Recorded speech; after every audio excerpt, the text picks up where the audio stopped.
request or demand a halal product, and that's exactly what we do today in the different units that we have. But to do this, as I said, with 2.5 million producers, 2.5 million farms, it becomes extremely plausible for us to be able to prioritize different areas because we have all of these demands and current demands that have to do with social, climatic issues, as well as environmental needs. And deforestation is one of the points that has been looked at quite a bit in any part of the world that we're talking about. So the company developed, together with a series of research institutes, a risk matrix, and the risk matrix took into account the municipalities that were more susceptible not only to deforestation, to environmental aspects, but also forced labor, child labor, this sort of thing, so that we could actually have a map of the priority areas to apply certain actions to solve the problem, and also to make the acquisitions of the animals in the area, the areas that are safer, trying to supply a product with complete safety to the customers. And the analysis and everything else is done based on the evidence and a commitment that the company has of not getting animals from areas that have social problems, that have child labor, that do deforestation. So this is something that is done through a satellite. It's completely automated, and it checks the status of the property where the negotiation is happening according to all these criteria. So before anything is done, this is checked, and then the purchase is made after. We do not acquire any animals from areas that have this sort of problem. And we have been working on this, and today we were able to, as I said before, to achieve a level of knowledge and information that was seen in the whole chain. So today in the Amazon, that's one of the main states or the main biomas where this demand is quite intense. We already have 82% of control until the origin of the animals, and in the savannah, which is a bioma that is quite demanded as well, we also have work there. So the company has also made available to these producers not only pointing out the problems, but also how to recover the area. And in the work, we have already reinserted more than 3,000 producers since 2020. And the case that I wanted to mention, and I think it really makes sense here with this situation, with this topic of halal and doing what's right, what is legal or licit, out of what was introduced, and they were restoring an area environmentally speaking. For these producers, they generated new positions for the collaborators who were in the property, making them have bank of seeds, and the apprentices could actually collect the seeds to create a nursery to be able to do reforestation. So it was an ecosystem that was created from a demand of an environmental problem, but it is reflected in the social aspect. So once again, this brings the whole aspect of, okay, we're doing what's right. And once again, there is alignment with the halal precepts. Right, the emissions, we also talk about something that is connected, because if you're producing what is right in a right way, you're also doing something that comes from nature, right? We're continuing what nature does. So we're working with something that is going to preserve all of the resources. And the company established reduction metrics of these emissions, so carbon emissions for operations. We say these are scopes 1 and 2 in scientific methodology, as well as for this phase of production, which is called scope 3, according to the scientific methodology. And this methodology approved the targets of the company according to scientific basis.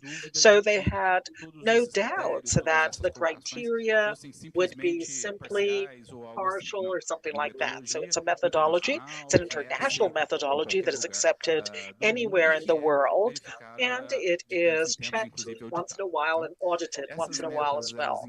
So this includes reduction of 68% in in terms of emissions, the reduction of emissions, and 33% of reduction in the intensity of emissions in all suppliers that we have.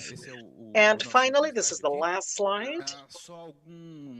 There's only some examples, illustrations of indexes that are evaluated because they are applying the social environmental criteria. So these are external indexes, and we evaluate whether we want to or not, and that is ranked according to other areas in the sector, of the segment, and also the production of protein around the world. So these are some examples, and we observe sustainability in general, so in terms of social and governance and economic aspects. And today, Marfrig occupies the first place in terms of the industry and the third place in terms of this index, globally speaking. And in terms of emissions, our targets are approved. Our respect to animals, we're category 2. If we look at this index where there are 5 categories, so we are working to get to the top.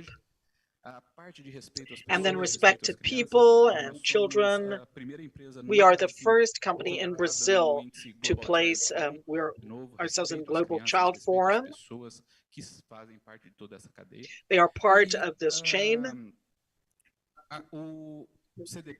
And then CDP, we are AAA minus in the climatic changes and livestock and also in forests. And finally, Forest 500, which is another index that looks at the 500 largest companies in the world, public companies.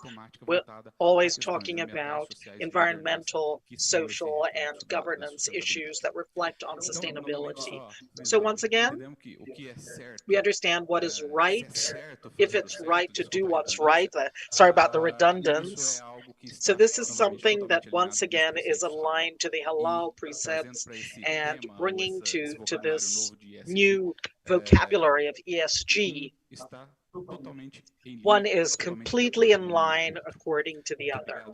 Thank you very much once again, and this is the end of my presentation.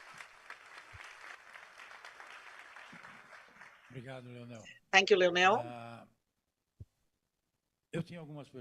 I had some questions here, but unfortunately, we're going to have to summarize things. We won't really be able to ask the questions, but I think they were very well answered. I was looking at the questions and I thought they were sort of answered already. The initial answer was already given to the first question.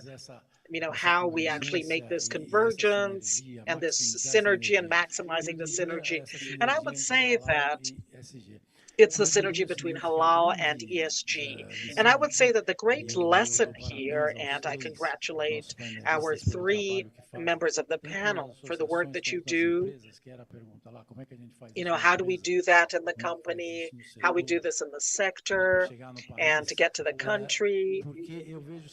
Because I see that, there is the encouragement of halal for ESG. So what we saw is that whoever works with halal ends up taking the concepts and passing this on to the whole company. So it's training for ESG to work with halal. You already get halal and you do halal, and then when you get to ESG, you're already doing it. And I just learned this with you, listening to you, and that's great to hear. And I think it's a stimulus for those who don't work with halal. It's great for them to start doing that because then they're going to get to ESG much faster. Because in fact, halal already does ESG ever since it was born, even before we started talking about this concept. So Brazil has everything to move ahead in this area, and you definitely showed this very well. Thank you very much. Congratulations to all 3. Once again, congratulations to the organizers. I think that was a great contribution from this country. It's great. Thank you, Fernando. Have a good afternoon, Sula. Thank you very much for the contribution. Congratulations, and congratulations, Leonel. Thank you. Once again, we would like to thank you for your participation. We would like to invite you to receive a little gift from our event near the backdrop.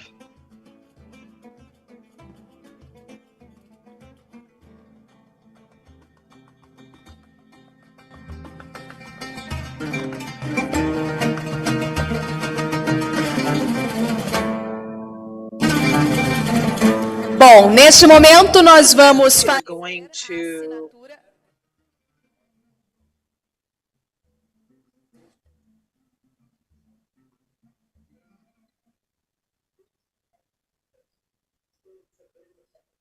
He's asking for a minute of silence for the women and children who are suffering the atrocities in the Palestinian area.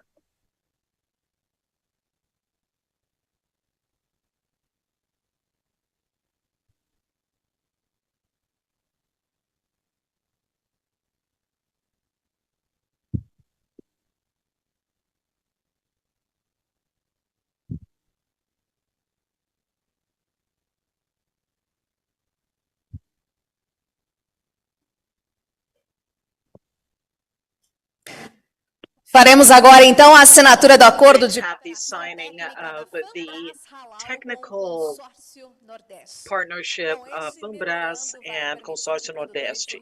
And this will allow 9 states in the Northeast to have access to more information for certification to be able to sell to the Arab countries. And there's also a connection with the commercial partners. So now Mr. Mahmoud Awastaki, the General Director of Words Logistics Exports, to come up on stage to witness the signing of the agreement, and also Mohamed Zomid from Fambras Halal and Mr. Glaube Piper representing the Consortium of Sustainable Development in the Northeast. Welcome. Let's give them a hand.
Muito obrigada, parabéns aí pela assinatura do memorando, do acordo. Congratulations on the signing of the agreement, and we'll be back very soon after the message from our sponsors.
Muito bem, agora teremos uma sessão especial. We're going to have a special session about the ESG practices of Seara and the halal market. So now we will receive Mr. João Campos, the CEO of Seara Alimentos. Welcome.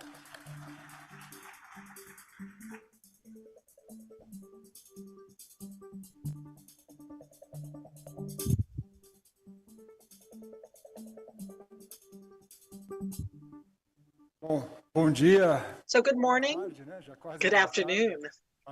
Good afternoon, everyone. And it's great to be present over here in a very important moment. So thank you. This is a great partnership that Seara has with these markets. So once again, it's a great pleasure to be here.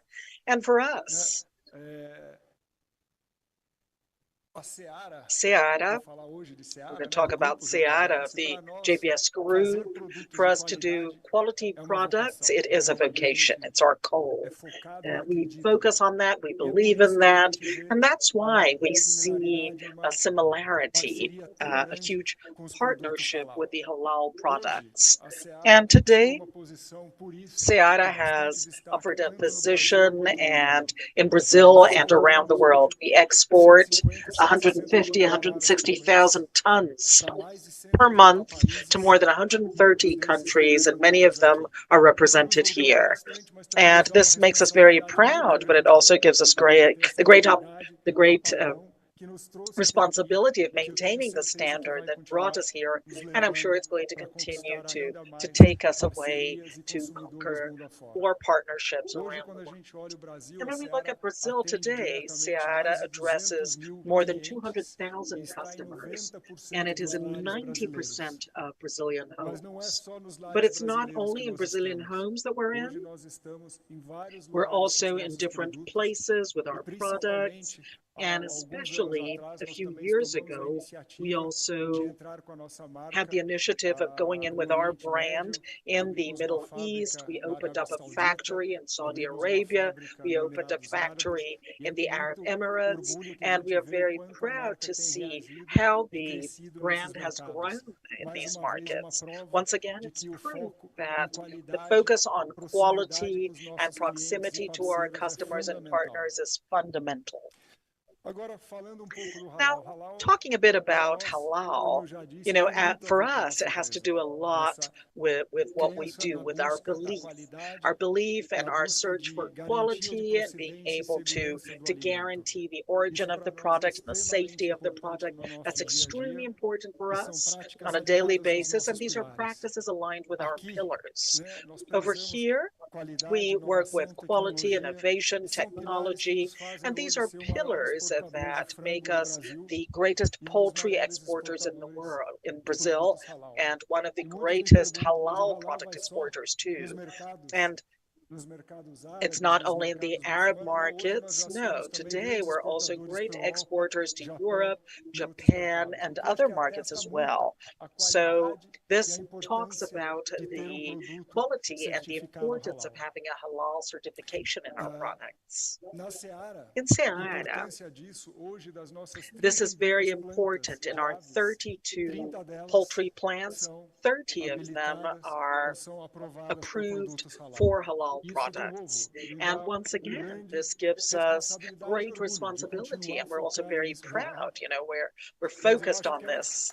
Thank you. And that's exactly what we're talking about. It's the importance of this certification, because it's more than certification. It's a commitment to quality and governance and food safety. And this goes beyond the markets that we looked at. And these demands for us, they are aligned with ESG. So we talk a lot about ESG and the production of our products. ESG today is already part part of our daily routine. It's part of how we do things. So I think we can talk a lot about what sustainability is, what ESG is, but now to operate a company, ESG is part of our strategy, the governance of our strategy, and that's more than 90,000 collaborators. And it's not only the direct collaborators that we have a social responsibility to, but the whole chain. And of course, we have the use of natural resources and the impact, and we will reduce this every day. So we have been focused a lot on sustainability and ESG, and I just wanted to bring up some points in this agenda just to give you an example. When we talk about Seara, when we talk about our chain, of course we have a chain of poultry today that is completely operated and controlled by Seara. So ever since the eggs and everything else.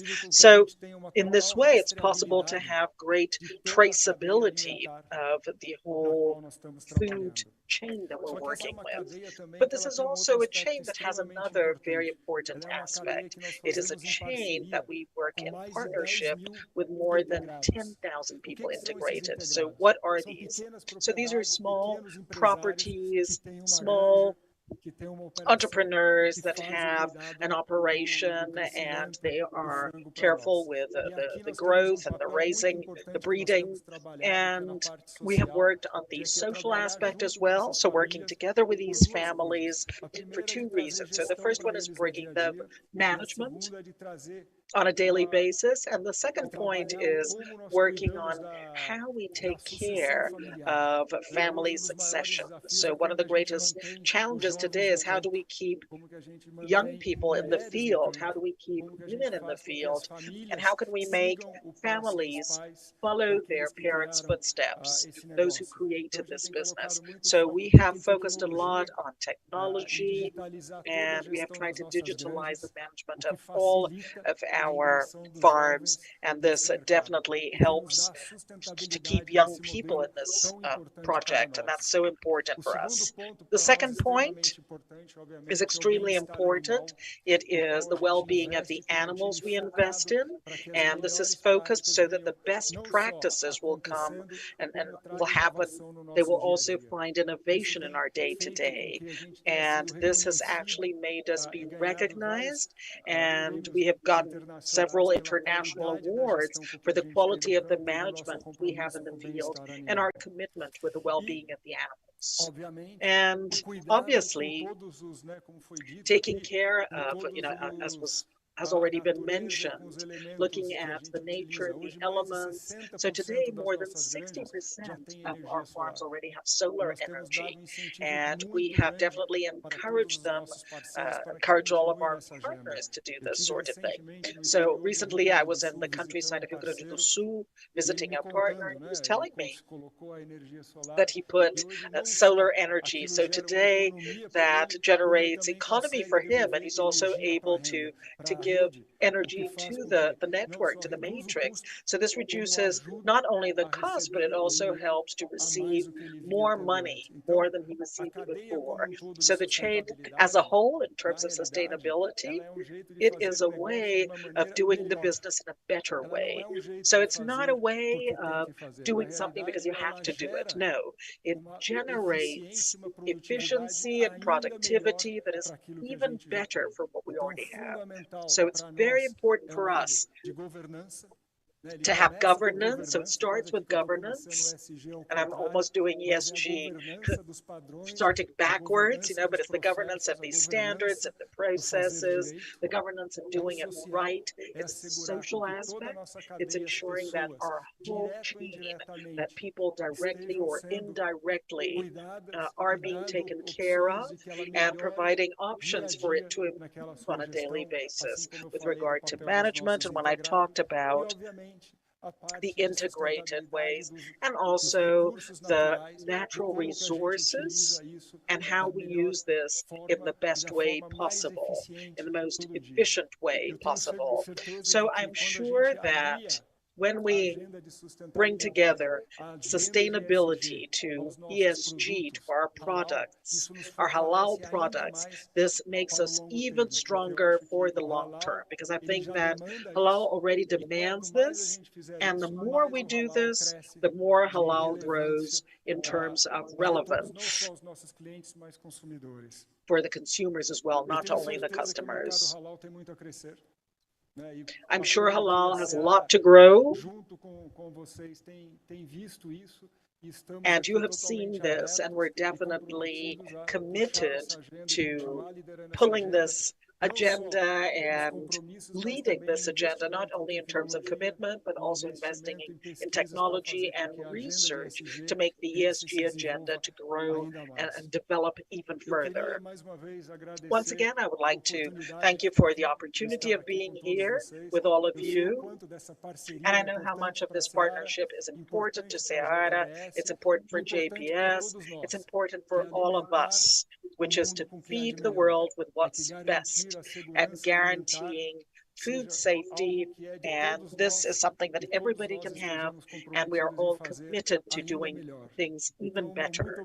So thank you very much and have a great day. And it was a pleasure to be with you listening to the discussions. Thank you, everyone, and have a great day.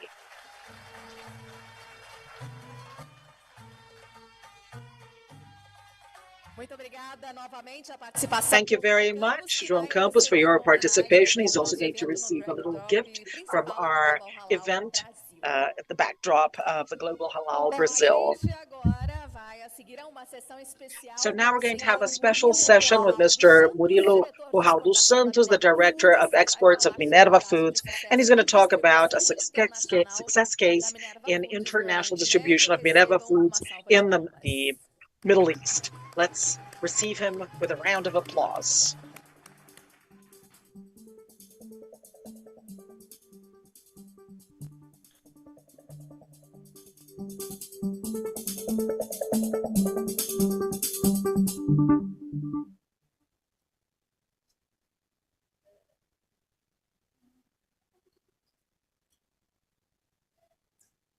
Bom, boa tarde a todos. Good afternoon, everyone. I'm very proud to have accepted this invitation to be able to share a little bit of our commercial strategy.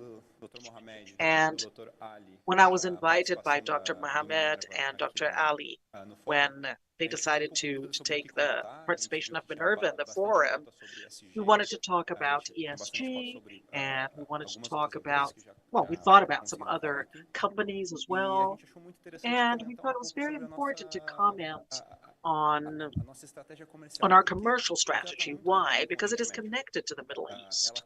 So it starts in the Middle East, and I'm going to start by showing you a little bit about the sector, about the halal market, and we're going to bring you some numbers. And so this is these numbers are projections from the FDA. So we're talking about a 24% increase in imports as well as in demands and consumption of the Middle East markets and the North African markets. And I talk about some specific markets here. So we have Saudi Arabia and Arab Emirates. Saudi Arabia 35% in 5 to 6 years, and the Arab Emirates an increase of 12%. So we're able to see that Egypt had a reduction in the consumption, but then expressive increase in terms of its production. And anyway, there is still the need for importing at 32%.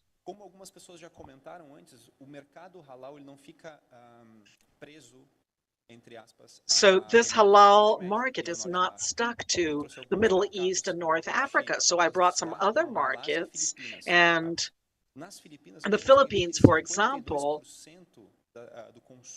we have the consumption demanding imports, and in Malaysia, this is still bigger, 96%. So we have a responsibility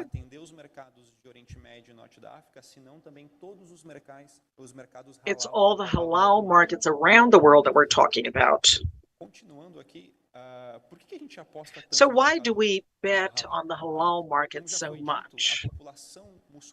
So the Muslim population is the one that grows the most around the world. From 2005 to 2030, it grew 31%. The main cities in the Arab world that are growing, the expectation is for them to grow until 2030 about 23 million people. So that's a huge number, just so you understand the context. And this makes the responsibility of the halal market become even bigger, because you can see it's the main market that is growing in terms of population in the world. And talking about Minerva, talking about our specific case now. So I bring 3 moments of our food print for 2008, which is a moment where Minerva did this IPO. It went to the market in search of investors who believed in the company. That happened in 2008, and Minerva had 7 plants at the time. One of them was in Paraguay. And then in 2015, this is the moment where Minerva put its first foot in Colombia. So there were 17 plants, there was a processing plant, and at this moment we already had 4 origins: Brazil, Uruguay, Paraguay, and Colombia. And today Minerva has 30 industries, 3 processing plants, 2 in Argentina, 1 in Brazil, and we have 6 origins: Brazil, Paraguay, Uruguay, Argentina, Colombia, and Australia. So why is that important? Because this pillar of geographical diversity, it's definitely relevant in our commercial strategy. So part of this geographical diversity allows us to measure the risk. Why? Because the fact that you are exposed to one origin, in this case, that's what we call it, you have risk exposure of the company and of the customer. And we have a business platform established in 6 markets, and this allows us to reach clients around the world, and in a way that is much less hazardous, let's say, or risky. Thank you. That was the right word I was looking for. So this is what we have. We are able to slaughter 30,000 heads, 19,000 heads of sheep in Australia. And we have been increasing our amount of slaughtering according to our geographical diversification, as I showed you. But the most important point is about our international offices, because part of the geographical diversification is to be present around the world in our offices. And why is that important? Because Minerva is a company that is 31 years old, and 28 years ago it did its first exports of bovine meat for the Lebanese market. So our first office is in Lebanon. It has been in the company for 28 years. And ever since this model, we've been expanding to another 3 offices to cover 100% of the world. So what is the objective here? The strategy of Minerva is to be close to the customer, understanding the culture. And it's important for us to have local people in the places. And we're talking about a more sustainable form of working, so it definitely makes sense. And within this context, we cover 100% of the world, the main markets with the greatest consumption, with a greater concentration of business, and we are present, and it's another step inside the chain. And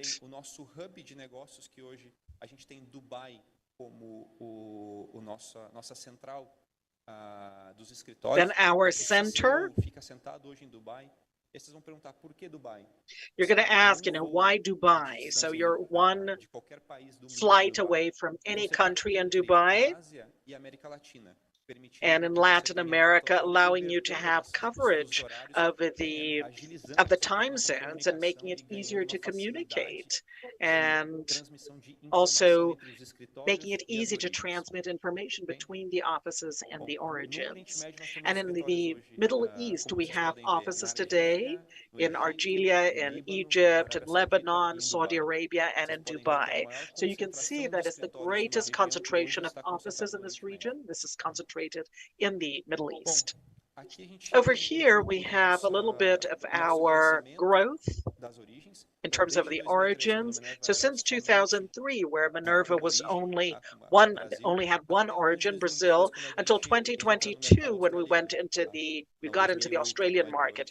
In 2008, we started our investments in Paraguay. In 2011, we started the investment in Uruguay. Then in 2015, we started investing in Colombia. And in 2017, we started investing in Argentina. Why is this important? Because this geographic diversification allows us to access 100% of the markets in the world. If I had focused only on one of the origins, the accesses would be more restricted to some markets. So the fact that we have a business platform that is diversified, that allows me to get to different customers in different ways, offering solutions that are much more sustainable. And to conclude, I would like to bring some internal numbers just for you to understand the importance of the halal market for Minerva. From 2022 to 2023, 12% of our volume went to North Africa and the Middle East. These are internal numbers from January to September. But the most interesting fact is how much we have grown outside North Africa and the Middle East, and we're comparing 2021 and 2022. Once again, part of our responsibility is to check the Muslim markets around the world, and they are not located only in the Middle East and North Africa. Also, there are many in Asia, in Europe, and in the Americas.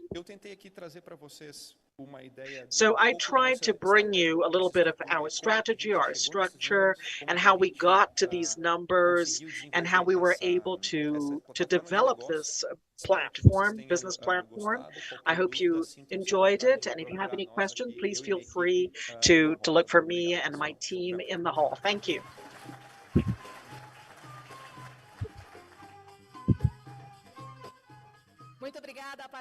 Thank you very much, Mr. Murilo Correia dos Santos, who is also going to receive a little gift from our event near the main backdrop here in our meeting. So we'll be back soon, right after the message from our sponsors.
Bom, no painel a seguir vamos discutir o valor percebido pelo consumidor. In the next panel, we're going to look at the perceived value of halal certification and what we do in terms of the importance of training Brazilian companies in the halal process. So we're now going to receive Paulo Soares, the international coordination of Apex Brazil, the Brazilian Association for Investments and Exports.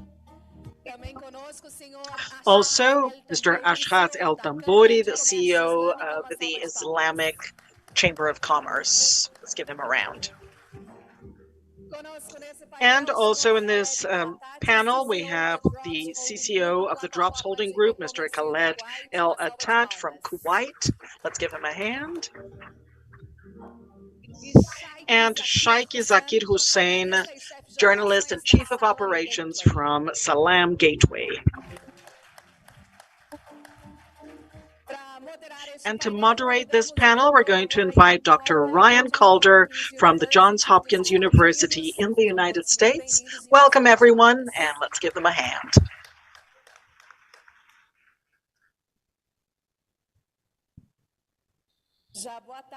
Good afternoon, and the floor is yours.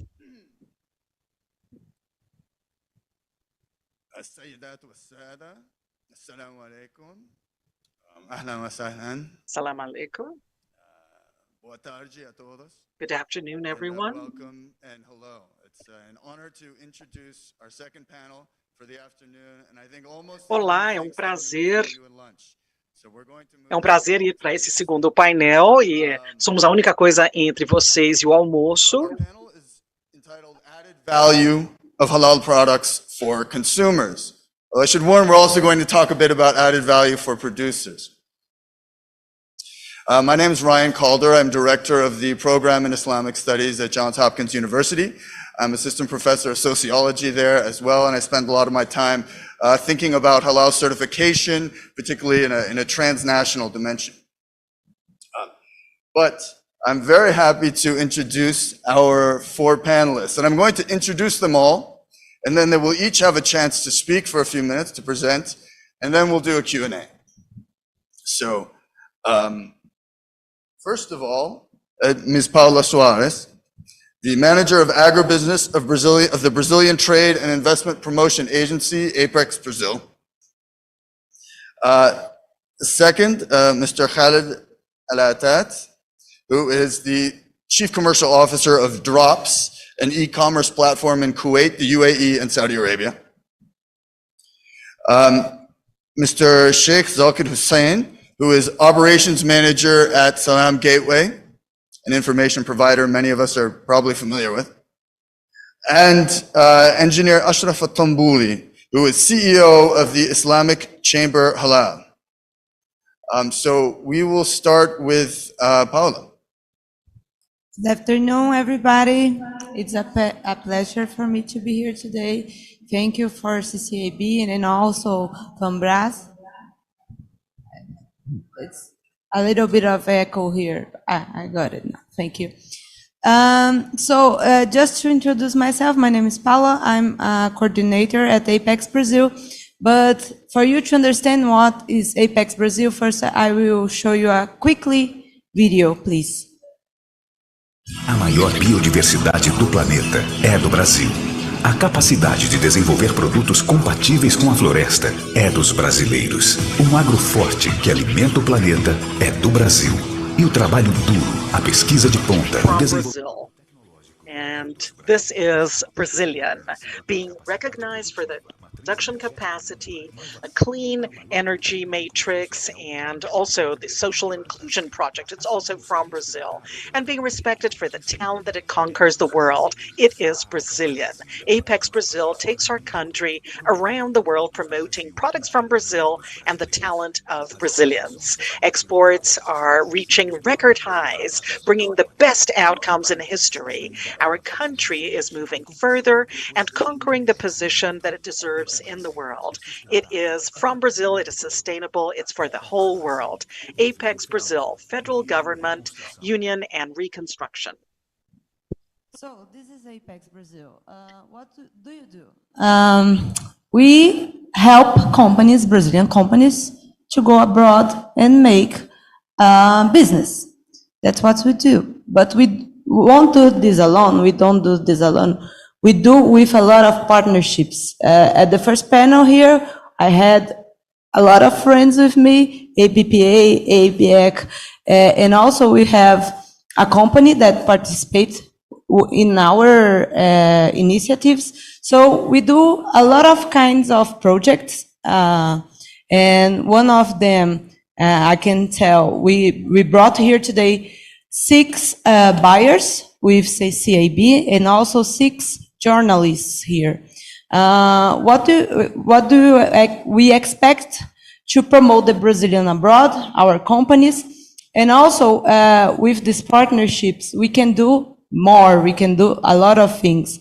So our goal is to make business with several of the countries over abroad, and also we need to do this with partnerships, and we need to do it more. So I'm happy to be here today because I see a lot of faces that I know, a lot of companies, and it's nice to be here with you guys today and talk about a little bit about Apex Brazil.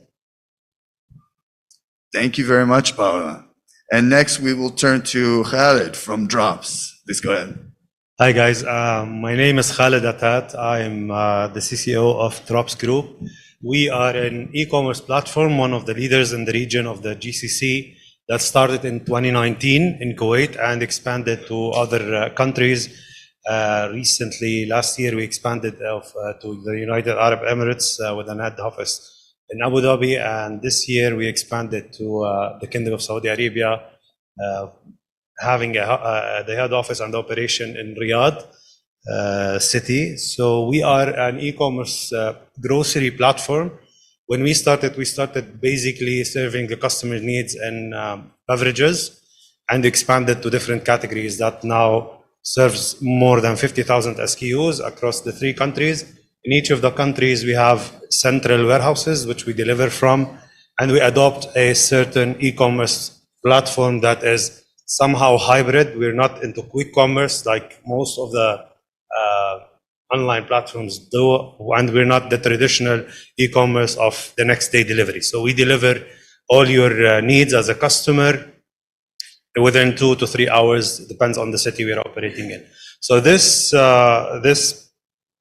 concept of grocery shopping that has evolved into online platforms has been new to our countries. And basically, the association of what we do in parallel to what this event can bring further to the region is the fact that now the game, in order to grow and expand the customer base, is always finding their needs and answering their needs in a very elaborative spectrum. So basically, the game is the more products you have, the more easier you bring international products to the local markets is what makes you different in the market and gives you the differentiation edge and the competitive edge across all the retailers, whether they were traditional or e-commerce based or online based. So basically today, this event has opened our eyes to many opportunities we can look at.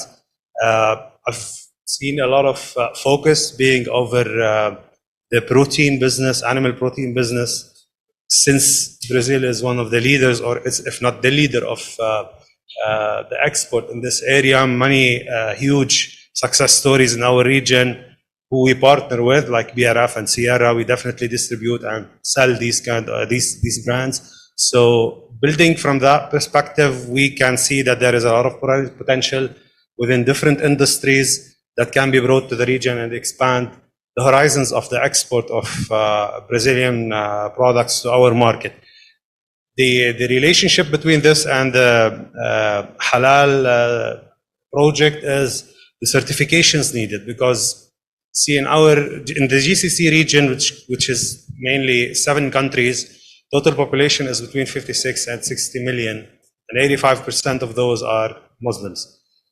Even non-Muslims in these countries have to consume the halal products. Why? Because it's by regulation. You cannot enter any product that doesn't have a halal certificate and it's edible into these markets and usable. So basically what we're looking at is a huge market that is not penetrated in every single sector. There is a lot of opportunities that lies behind this, that's in cosmetics, for example, and many other manufacturing or processing kind of offers that we can get from the Brazilian market, yet it's not focused upon. Our contribution to this is to bring the attention towards these kind of industries, towards these kind of opportunities in the market, which can open up a huge market into the Gulf region.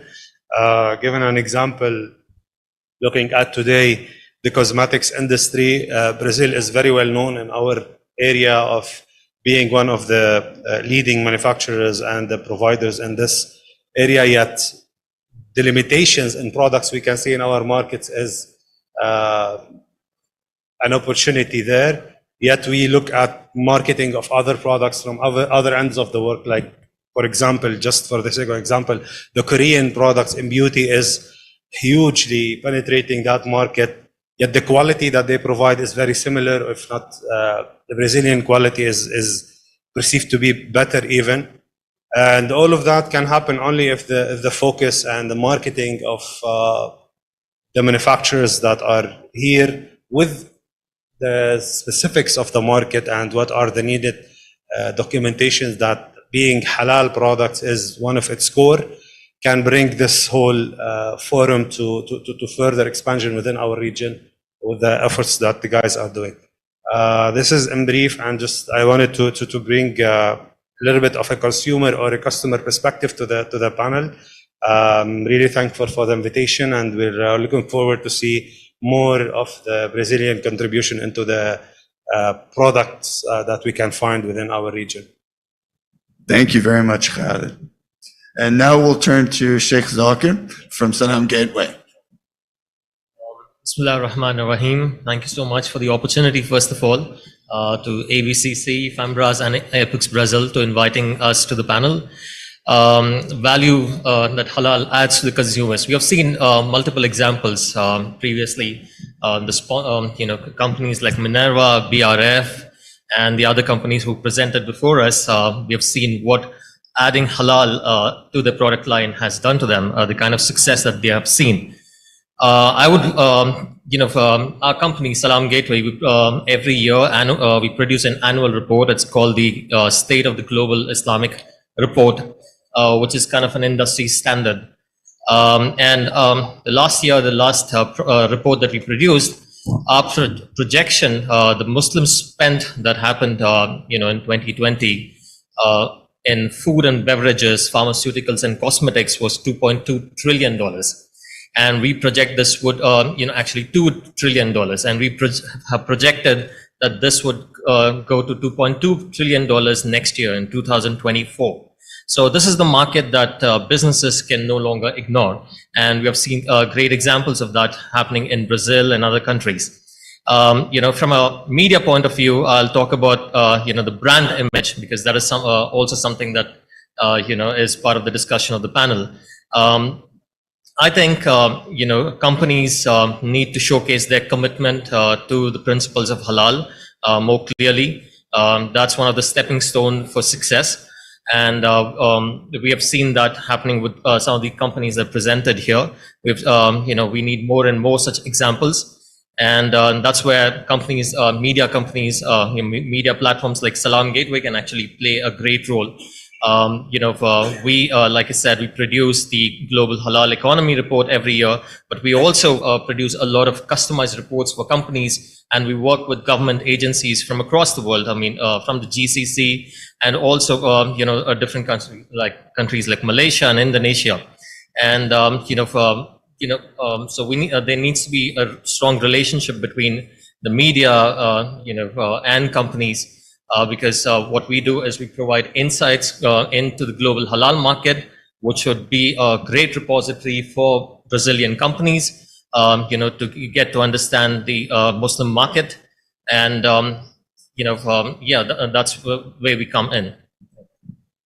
Thank you very much. Thank you. And last but certainly not least, Ashraf, please go ahead. Thank you. I'll try to speak standing up. It's much easier for me. Well, I'll take this from the marketing perspective. Now, the dream of every marketer in every company is to find a blue ocean. And even better is to know what is the demand, the exact requirements of their market. I think I'll speak instead of the presentation. The halal market provide both of them. It's a very large market. It's everywhere in the world. Muslims are 25% of the global population. 1 of every 4 in the globe is Muslim. And we know that every Muslim is looking for halal in everything that he's doing. So it's very good on both sides. Now, what do the Muslim want? Wants halal in everything they do. Everybody knows that Muslims are looking for halal in food, and especially in meat. But that's not really the case, because in food, we are talking from the very beginning on the food processing, the ingredients, and we are talking about the logistics, how we are transporting and storing of this food products, and even the catering and the submission of the very last mile to the client where the retailing is done. So all the supply chain is concerned with this, and Muslims concerned about this in all the supply chain stages. So for example, the food presented in a restaurant can look like a very innocent soup, vegetable soup, but where the stock come from? The stock can be coming from a swine soup. So the other things is going to the cosmetics, going into travel, going into a lot of aspects of the halal life of the Muslims. My colleague in the Sheikh, he can tell us a lot of statistics about the growth of every sector, so I will not go into this, but it's all growing. Now, with this growth, this market is not as clean as it shows from the outside, because since it started, everyone wants to get a piece of this market. So we can see over 100 of halal logos. Now, unfortunately, not all of them are authentic. Not all of them are really done according to standards and according to inspection. Some of them are just put there. Now, that's making confusion to the consumer. Now, if you go to the producer, we might find some confusion again with multiple standards in multiple countries. Each standard have certain different requirements, but again, they are different. So producers are wondering which standard should I comply with, which certification should I get to be compliant with all the halal standard. Now, trader from the third aspects are having a little bit of confusion, because again, as some traders are striving to get halal product to their customers, they are looking for halal certificate. Again, we have seen some halal certificate that's just a paper carrying the halal market. Is this an authentic one? Question mark. Is it certified? Again, a big question mark, because there is a lot of auditors working in this market. I'm talking about global scale. I'm not talking about some specific place, providing halal certification without any basis, unfortunately. So this confusion has to be elevated with some knowledge, some awareness all over. I represent a company that is wholly owned by the Islamic Chamber of Commerce. We are the Islamic Chamber of Halal Services, and we are trying to take the whole line of support to the consumer and to companies. So take the business from the very beginning of getting there to aware what is this market, what's the requirement, where it is, and what is the challenges and how to overcome it. And thus we do a lot of workshops, we do a lot of conferences. We have conferences dedicated for halal, like Islamic Chamber Halal in Nigeria, in Lagos. And we attend a lot of conferences, like I'm just coming from Germany, from Anuga, to demystify halal, talk about people, answer a question about that. Attending something like here, for example. The next step is to get certification to companies. Any company wants to get certified anywhere in the world. We're not competing with any certification body, but we are there to help wherever we are needed. So we get a certification to companies that need the help, and each certificate has a QR code that can be validated and can give confidence to the trader and providers. Now, the third step after the certification, we try to help companies even grow further. So we are operating a global, I would like to call it the Alibaba of Halal, a platform that introduces buyer and supplier all over the world to each other. And we are managing a lot of exhibitions, expos, and trade missions, introducing buyer and supplier all over the world to each other. Our flagship for next year is Mecca Halal Forum. It will be in the 23rd to 25th of January in Mecca, obviously. It will help grow this market further. Now, this is on the company level. On a macro level, on a country level, we are trying to help countries brand their products and services as halal. So for example, we have signed with Azerbaijan, we have signed with Nigeria to help them provide the necessary consultation to elevate their products and services. And when I say services, because there is a lot of export of services like the travel and tourism industry.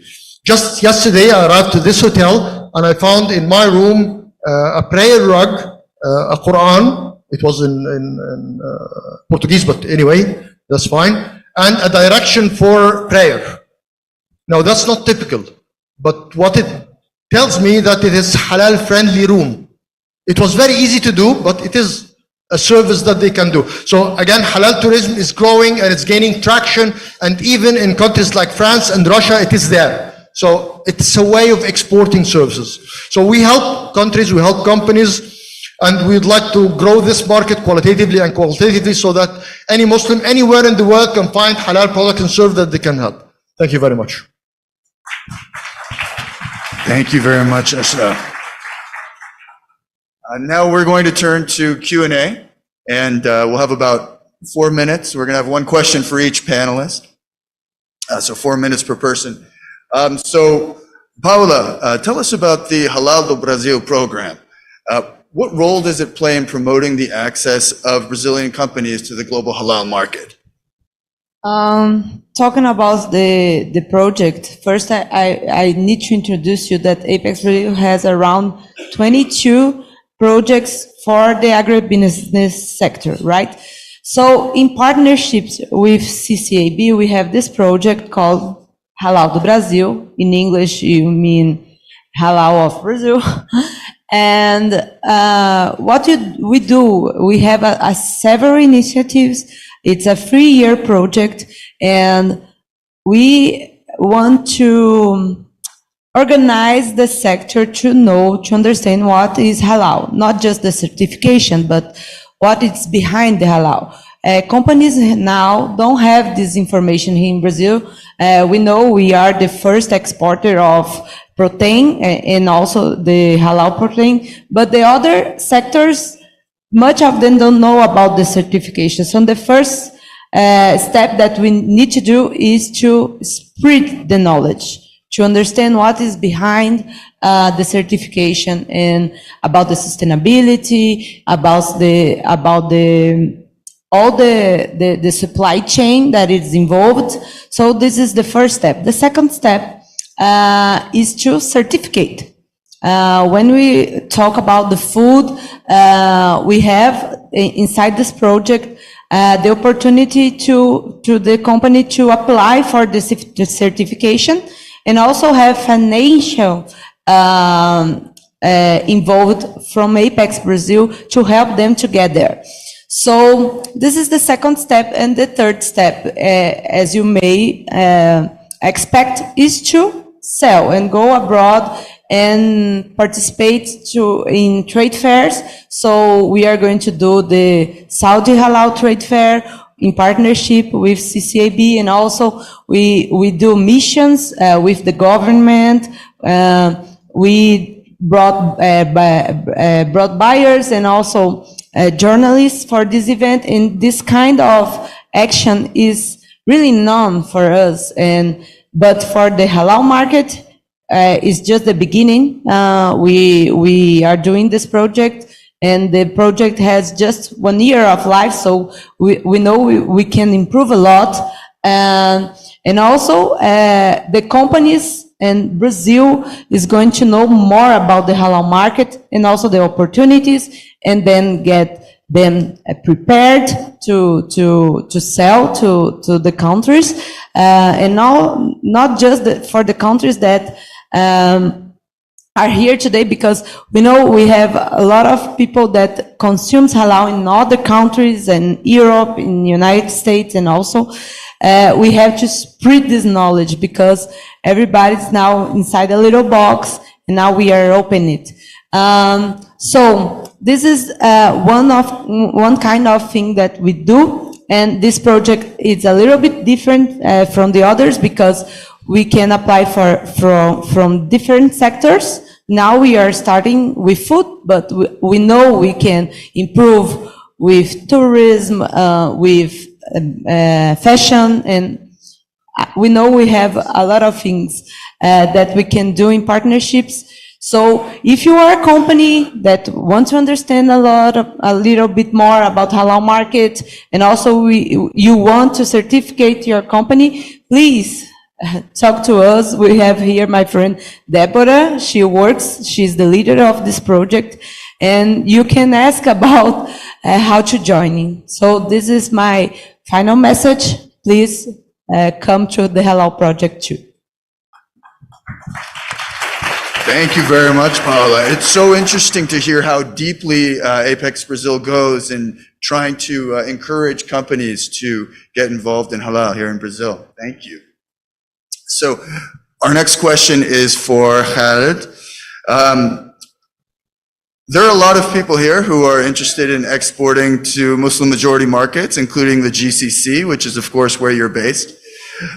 So what do you see as the most attractive opportunities in halal right now for exporters to the GCC? What advice might you give them?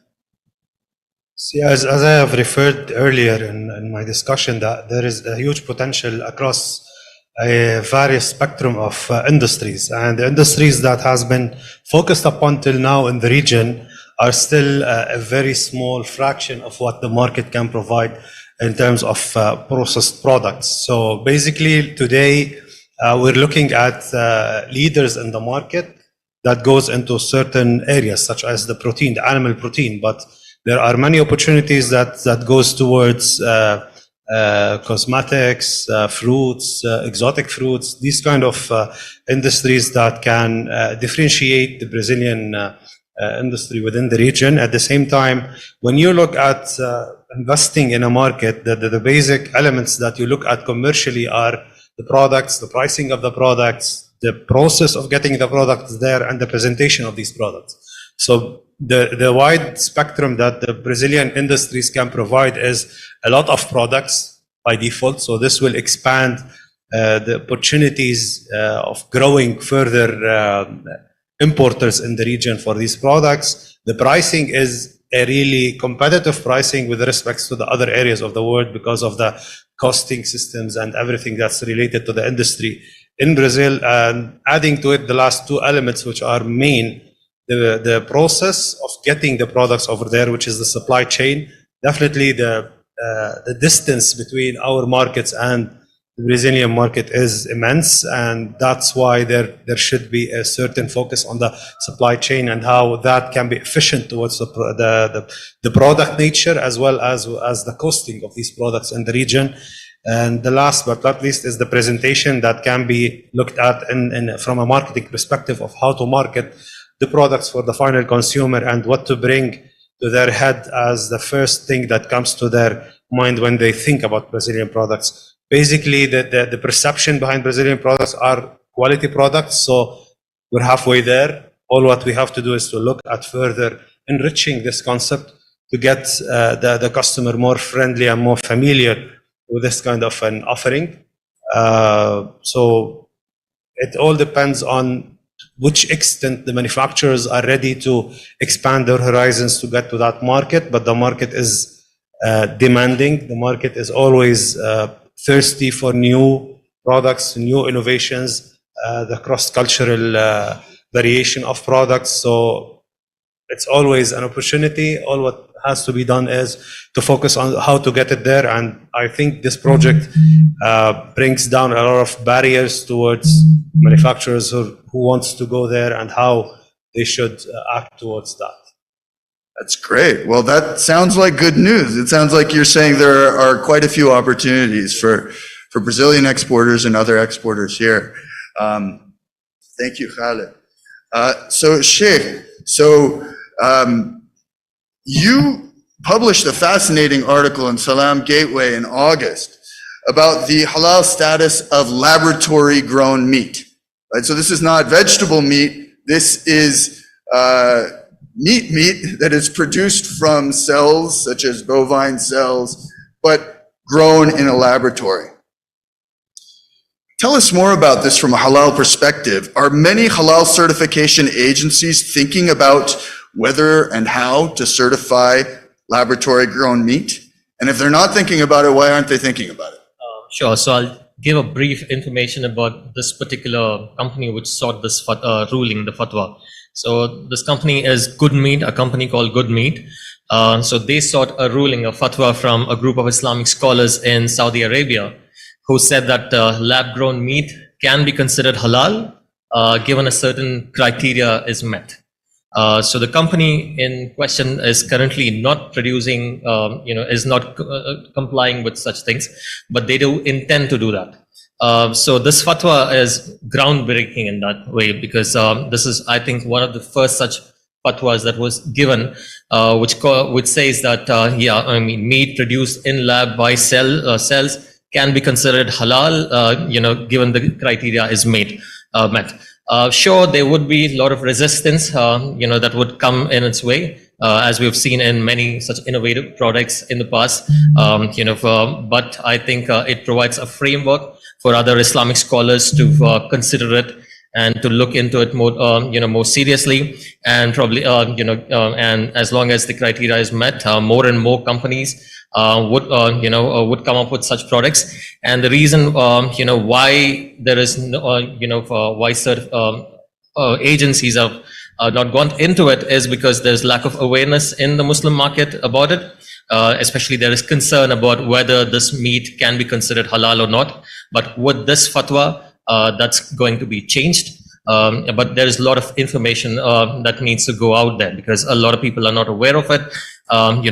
We need to have more and more such scholars who come out and provide such fatwas from different schools of thought. As you know, you've also written about it in your paper. There are different schools of thought, and everyone, although not everyone needs to agree to it, but there is still, more and more scholars that needs to come out. So what I see is it's more of a partnership between Islamic scholars and agencies like Apex Brazil or FAMBRAS, which provides, halal certification for them to come together, work towards it. And if that works out, I see more and more companies, certified halal, which produces lab-grown meat. So it sounds like you do think there is a future for halal lab-grown meat. As long as the halal criteria is met, definitely. At least from a certification perspective. Okay, thank you very much, Sheikh. And finally, Ashraf, in your presentation, you mentioned 3 sources of confusion that different people face. You mentioned consumer confusion about the authenticity of halal labels. You mentioned producer confusion, which standards should I follow? And you mentioned, in your slides, we saw a trader confusion, right? So traders encounter as many as 300 different entities that are issuing halal certificates, which causes confusion. So which of these is the easiest for the global halal community to address, and which is the hardest, and why? I think the easiest is the traders and the producer. At the end of the day, they are pragmatic. They are after the business. They are after the consumer. Whenever they show them the right way, they will follow it. Now, the consumer is much more complicated than that. It's totally different in everything. There are young consumers and there are old consumers. They reach them in different ways. And they are from different culture, from different languages, from all over the world. There are consumers living in Muslim worlds and consumers living in non-Muslim world, and they are all having different perspective of what's halal and how to approach it. So telling these people how to authenticate their halal is not easy. And once they lose faith in what they see, when you see a label of halal on a for sure non-halal product, you start losing the faith in the logo. And when you see a product that's stating it's halal, it is semi-halal, you don't trust what is this. And gaining this trust back is much more difficult than business. So yes, I think consumer is the most difficult, yet it's most rewarding, because at the end, consumer is king. If the consumer start demanding authentic halal, they will force everybody to comply. I have quite a story from one of the GCC countries where in the medicine, patients started asking their doctors, what is the source of the gelatin capsules of the vitamin? And the doctor went back to the pharmaceutical company and the answer was, we assure you that it's halal. They didn't like it. So they stopped consuming vitamins for 6 months. They forced pharmaceutical company, and we know how strong pharmaceutical companies are, to switch from gelatin capsules into sachets. That's how powerful consumers are. Now, let's enlighten consumers, business will follow. So if I may just follow up on that, what can exporters here do to avoid those kinds of problems when they are exporting? What can they do to avoid losing the trust or endangering the trust of customers? Transparency. It's all about transparency. If you put a word of halal, 4-letter words, it's very easy to put, without any reference, without any way of authenticating what is this, then at the end it's just a word. It carries nothing.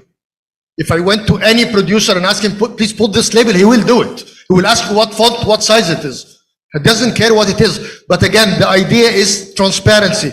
Put a QR code, put a reference, put a URL on your website, telling them if you want to validate this, go here, I will tell you all the details. If you are transparent enough, producer will have the faith of the consumer.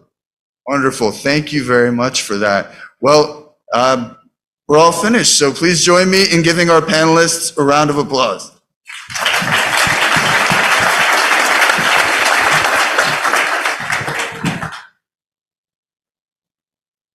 Muito obrigada pela presença de todos. Thank you so much for this panel, and have a wonderful afternoon for everyone. Thank you so much. Shukran. Bom, nós estamos chegando ao final do primeiro dia do Global Halal Brasil. Claro que a gente... of Global Halal Brazil, we would like to thank everyone and yourself. You were with us the whole time online. Thank you very much to you as well. I'd like to thank our sponsors who allowed us to do this forum. They are BRF, Marfrig, Minerva, Turkish Airlines, Lila Travel, Embratur, Travel Plus, H2R Insights and Trends, World Logistics Passport, Banco ABC, Seara Alimentos, Cristal Pipoca, Pamunã, and Pão e Arte.